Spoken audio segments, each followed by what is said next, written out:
Bismillahirrahmanirrahim. Assalamualaikum warahmatullahi wabarakatuh.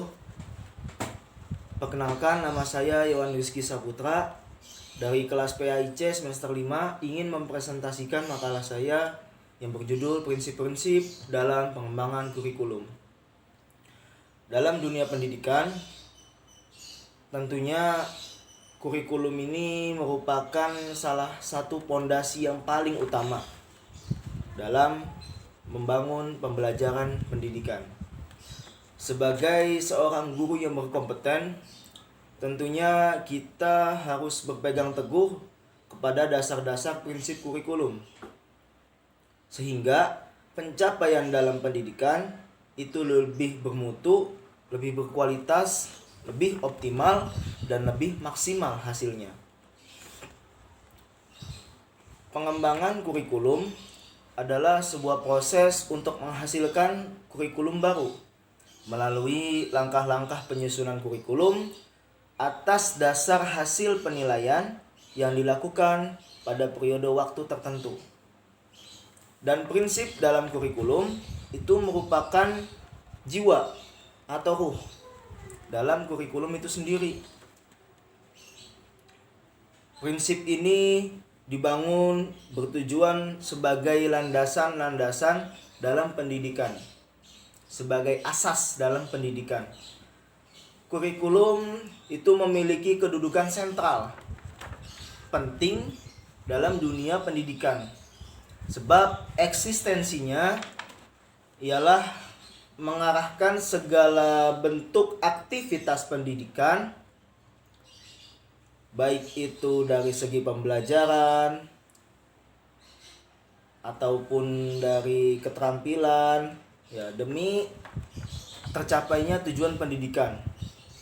Dan kurikulum di Indonesia ini yang sebagaimana kita tahu telah mengalami banyak perubahan dari masa ke masa sesuai dengan perkembangan teknologi dan pengetahuan di dalam masyarakat negeri kita. Ada dua prinsip dalam pengembangan kurikulum.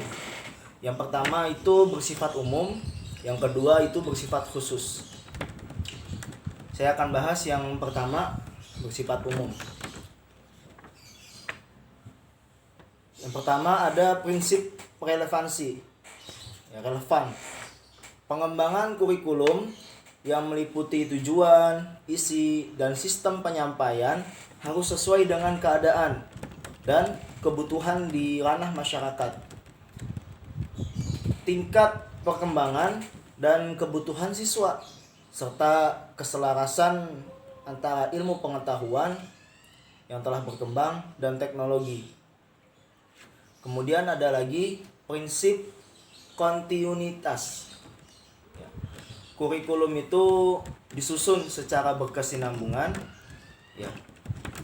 Materi bahan kajian itu disusun secara tertib dan berurutan, jadi tidak acak-acakan, ya, tidak tercerai-berai, karena antara satu sama lain itu memiliki fungsional bermakna yang saling berhubungan. Jadi semuanya saling berkaitan. Dan ada prinsip fleksibilitas. Prinsip fleksibilitas, ya, merupakan prinsip yang efektif, ya, apabila digunakan dengan luas, mudah disesuaikan dengan lingkungan. Contoh, luasnya kurikulum, ya, semisalnya, ya, pendidikan, keterampilan atau ketenaga kerjaan. Jika di pedesaan, ya, para murid itu lebih dianjurkan untuk mempelajari keterampilan bertani. Dan kalau di perkotaan, para murid itu lebih ditekankan untuk mendalami keterampilan industri. Karena kalau saling berbalik, ya itu tidak akan sesuai. Karena di perkotaan tidak ada untuk lahan cocok bertanam, dan di pedesaan pun sangat sulit untuk mencari bahan-bahan industri. Kemudian saya akan membahas tentang prinsip khusus. Yang pertama, prinsip yang berkenaan dengan tujuan pendidikan. Pendidikan sudah sepatutnya memiliki tujuan. Tujuan itu digunakan untuk menjadi jalan dalam mencapai pencapaian. Sebuah pendidikan akan menjadi lebih terarah jika memiliki tujuan yang tepat. Apa tujuan dari pendidikan? Tujuan dari pendidikan adalah mencetak insan-insan yang berakhlakul karimah, ya, mencetak manusia-manusia yang cerdas dan cakap dalam menghadapi berbagai macam persoalan. Maka dari itu sangat dibutuhkan tujuan yang baik untuk mencapai hasil pendidikan yang baik.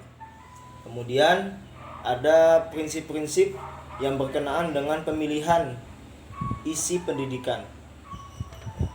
Dalam pendidikan, kurikulum itu perlu mempertimbangkan beberapa hal, yaitu perlunya penjabaran tujuan pendidikan ke dalam bentuk perbuatan hasil belajar yang khusus dan sederhana, mudah dipahami. Isi pembelajaran pun itu harus meliputi segi pengetahuan, keterampilan, dan peradaban, etika, moral, dan sebagainya. Jadi isi itu harus bagus. Kemudian ada prinsip yang berkenaan dengan media dan alat-alat pembelajaran. Hasil pembelajaran yang baik tentunya dibutuhkan dan ditentukan oleh media dan alat-alat pembelajaran yang mumpuni. Ya, karena tidak dapat dipungkiri, belajar membutuhkan alat, belajar membutuhkan media. Jika semuanya ada, maka hasil pembelajaran pun baik. Ya, cukup sekian dari saya. Wassalamualaikum warahmatullahi wabarakatuh.